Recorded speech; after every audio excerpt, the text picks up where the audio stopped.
Hello, अस्सलाम वालेकुम। आप लोगों ने सब ख़बर तो देख ही ली होगी जो इस तरह से इमरान ख़ान के काफ़िले पे हमला किया गया है। तो ये तो एक्सपेक्टेड था। फैसल वापडा साहब ने जो प्रेस कॉन्फ्रेंस की थी उसमें उन्होंने बोला था कि उनको खून नज़र आ रहा है। तो इसका मतलब उनके पास कोई अंदर से ख़बर थी, जिसकी वजह से उन्होंने भी सोचा कि पार्टी से अलग हो जाएं और इसमें हिस्सा ना लें। उनके पास डेफिनेटली कोई ख़बर थी। तो मैं तो सबसे पहले तो टीवी एंकर्स हैं उनसे उम्मीद करूंगा कि वो फैसल वापडा का इंटरव्यू लें, उनको टीवी पे लाएं और उनसे पूछें कि उनके पास ऐसी क्या ख़बर थी।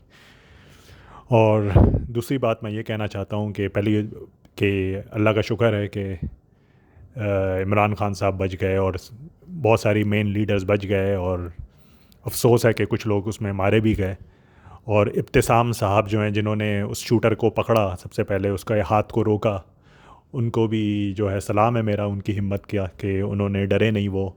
और इसके साथ साथ मैं अफसोस भी करना चाहता हूँ उन सारे सपोर्टर्स का जो भागना शुरू हो गए थे उस वक्त गोली की आवाज़ सुन के। आप इनकलाब के लिए निकले हुए हो, आप इमरान खान के लिए निकले हुए हो, आपके लीडर के सामने एक बंदा खड़ा होकर गोली चलाता है और आप गोली की आवाज़ सुन के भागना शुरू कर देते हो, तो आप आए क्यों हो फिर? अगर इतने बुज़दिल हो कि आप एक शूटर आपके सामने आपको नज़र आ रहा है जो खुद भागने की कोशिश कर रहा है शूटर उस वक्त, आप उसको पकड़ने के बजाय जो है आप अपनी जान बचा के भाग रहे हो, तो वो देख के मुझे बड़ा अफसोस हुआ कि इस तरह की डरपोक आवाम जो है वो वहाँ पे क्या कर रही थी। और कंटेनर के आसपास इस तरह की डरपोक आवाम थी। और ये भी चीज़ मुझे समझ नहीं आई कि कम से कम इमरान खान के कंटेनर के 25-50 मीटर के आसपास तो सिर्फ ख़ास लोग होने चाहिए, ख़ास सपोर्टर होने चाहिए। आम लोग किस तरह से वहाँ पे घुस रहे थे? वहाँ पे तो सिक्योरिटी वालों का एक जो है पूरा सर्कल बनाया हुआ होना चाहिए ताकि तकरीबन 25-50 मीटर जो है कंटेनर के करीब कोई ना आ सके। तो ये भी मुझे बड़ी हैरानी हुई कि इतने आराम से एक शूटर जो है वहाँ पे चलता हुआ आ गया, उसने आराम से निशाना लिया और अगर वो पीछे से इब्तिसाम साहब जो हैं वो रोकते नहीं तो वो तो शूट कर देता। और इमरान खान साहब से भी पहले बहुत दफ़ा बोला गया है कि वो बुलेट प्रूफ जो है वो शीशा लगवाएं अपने कंटेनर पे। जैकेट तो उन्होंने पहनी होगी लेकिन फिर भी जो है ये बहुत ही गलत हुआ। और काफ़ी लोग ज़ख्मी हुए, काफ़ी बुरा हुआ। और अभी उस शूटर का इंटरव्यू भी आ रहा है, उसको टीवी चैनल ले रहा है, वो जो जो भी बात कर रहा है बिल्कुल झूठ और बकवास कर रहा है। जो वो बोल रहा है कि मुझे बस गुस्सा आ गया था इमरान खान पे, इस तरह से कोई भी नहीं करता। कोई भी पाकिस्तान की आम आवाम में इतना तप्पड़ होता कि वो किसी को जाके इस तरह से गोली मार सके, तो फिर तो क्या बात होती। ये जो है ये डेफिनेटली जो है झूठ बोल रहा है। इसको बोला गया है कि इस टाइप की कोई बात करना तुम अगर पकड़े जाओ, उसको कोई भी इंसान इस तरह का काम कर ही नहीं सकता। उसको 100% जो है पीछे से पैसे खिलाए गए हैं और बहुत ज़्यादा पैसे खिलाए गए हैं कि वो अपनी जान को ख़तरे में डाल के जो इतना बड़ा काम करने जा रहा था।